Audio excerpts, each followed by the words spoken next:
about hacking and what exactly hacking is. Hacking refers to exploiting weaknesses in a computer network to obtain unauthorized access to information. A hacker is a person who tries to hack into computer systems. Now here there are some keywords that we need to understand. First and foremost, exploit. When you're exploiting weaknesses are technically called vulnerabilities, which are basically design flaws, misconfiguration errors, usage of default usernames and passwords which have not been modified. So any misconfiguration or anything that has been left behind by a security administrator that can be misused, which means exploited by a hacker to gain unauthorized access. So the next term is unauthorized access, something that you're not allowed to do. And when you say a hacker is a person who tries to hack, it's basically a person with malicious intent trying to gain access to a system or a resource that they are not authorized to access in the first place. How do they do it? They find a vulnerability that is a weakness or a flaw, and then they misuse it to gain access to that particular network.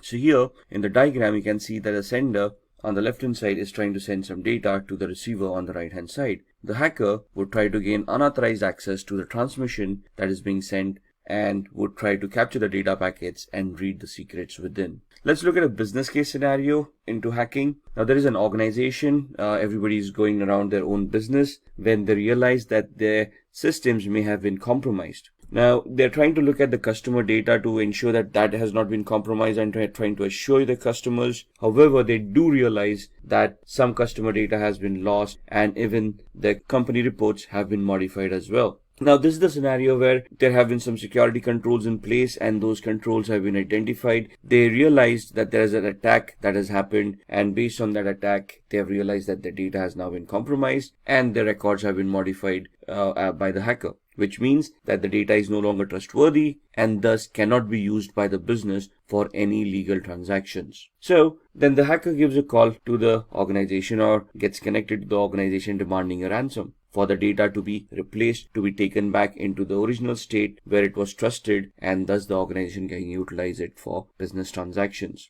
The organization has probably no backup, so they decide that they want to pay the lump sum to the hacker to restore that data so that they can continue on with the business. Thus money exchanges and the hacker is able to restore that data and the business continues as usual. However, the activity here of a hacker trying to leverage the misconfiguration of the weaknesses in the organization's security, thus being able to hack them and make these ransomware demands. So the company then wants to figure out, even if having a security system in place, how was the hacker able to hack their systems? Thus, one of the employees comes up with a brilliant idea of identifying vulnerabilities in the network to proactively search for any flaws that have been left behind, so that they can plug those flaws and nobody can misuse them. Thus, they figure out that they want to hire an ethical hacker who would help them identify the security posture of the organization, identify the weaknesses, vulnerabilities and flaws, and help them remedy those flaws so that in future scenarios, these scenarios will not happen.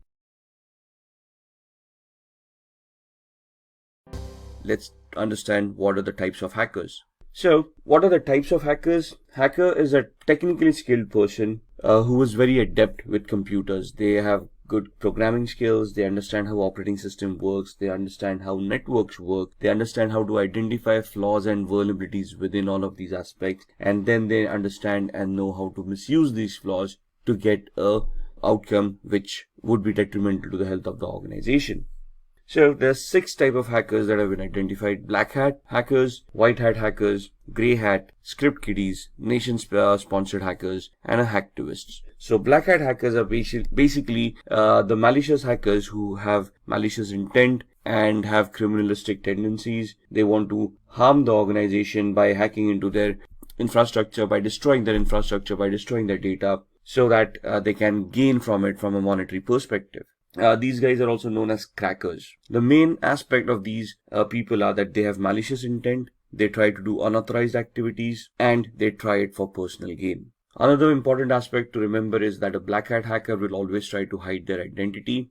They will spoof their online digital identity by masking it, by spoofing their IP addresses, MAC addresses, and try to remain anonymous on the network. A white hat hacker, on the other hand, is also an ethical hacker or a security analyst who's an individual who will do exactly the same thing that a black hat hacker would do, minus the malicious intent, plus the intent of helping the organization identifying the flaws and remedying them so that nobody else can misuse those vulnerabilities. So they are authorized to act on the company's behalf. They are authorized to do that activity which would help the company identify those flaws and thus help the company mitigate those flaws, improving on their security posture. So these kind of security experts or ethical hackers would help organizations defend themselves against unauthorized attacks.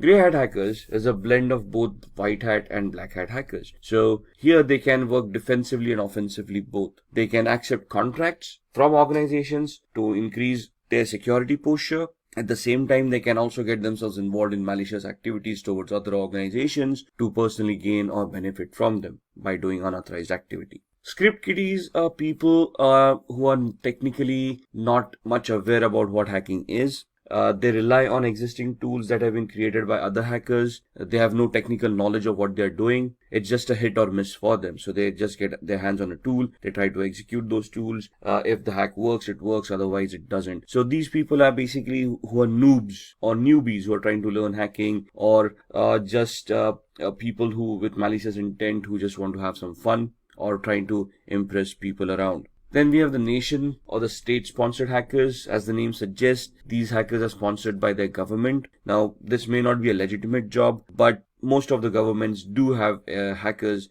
enrolled in their pay on their organizations to spy on their enemies, to spy on various countries and try to figure out the aspirations of those countries. So this is basically a spying activity where you're technically trying to get access to other countries' resources and then try to spy on them to figure out what their activities have been or what their future plans have been. And then we have the hacktivists, who's an individual who has a political agenda to promote, and they promote it by doing hacking. So these guys, what is the difference between a black hat hacker and a hacktivist? The black hat hacker may try to hide their identity. A hacktivist will claim responsibility of what they have done. So for them, it's a political agenda, a political cause, and they will try to hack various organizations to promote their cause. They would probably do this by defacing the website and posting the messages that they want to promote on these websites. So what exactly is ethical hacking then? We have discussed the types of hackers. We have identified a malicious hacker as a black hat hacker with the intent of doing harm to an organization's network for personal gain. We have discussed what the ethical hacker is. So an ethical hacker would be doing the same activity but in an authorized manner. So they would have legal contracts that they would be signing with the organization, which would give them a definite scope of what they are allowed to do and what they are not allowed to do.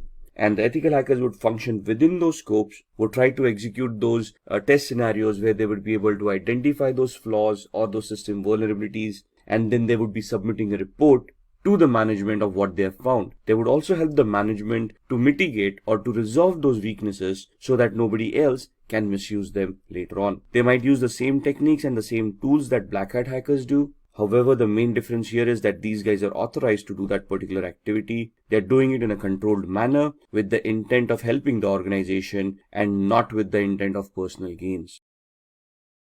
So who's an ethical hacker? Again, an ethical hacker is a highly intelligent, highly educated person who knows how computers function, how programming languages work, how operating systems work. They can troubleshoot. They're technically very adept at computing. They understand the architecture. They understand how various components in a computer work. They can troubleshoot those components, and they can basically be very good with programming as well. Now, when I say programming, we don't want an ethical hacker to be a good developer of applications. We want them to understand programming in such a way that they can create scripts. They can write their own short programs like viruses, worms, trojans, or exploits which would help them achieve the objective that they have set out for. So here you can see the ethical hacker. They are individuals who perform a security assessment of their companies with the permission of concerned authorities. So what is a security assessment? A security assessment is finding out the exact security posture of the organization by identifying what security controls are in place, how they've been configured, and if there are any gaps in the configurations themselves. So an organization will hire an ethical hacker. They would give the ethical hacker the information about what information is or what security controls, what firewalls, what IDSS, IPSS, intrusion detection or intrusion prevention systems, antiviruses are already in place, and then they will ask the ethical hacker to figure out a way to bypass these mechanisms and see if they can still hack the organization.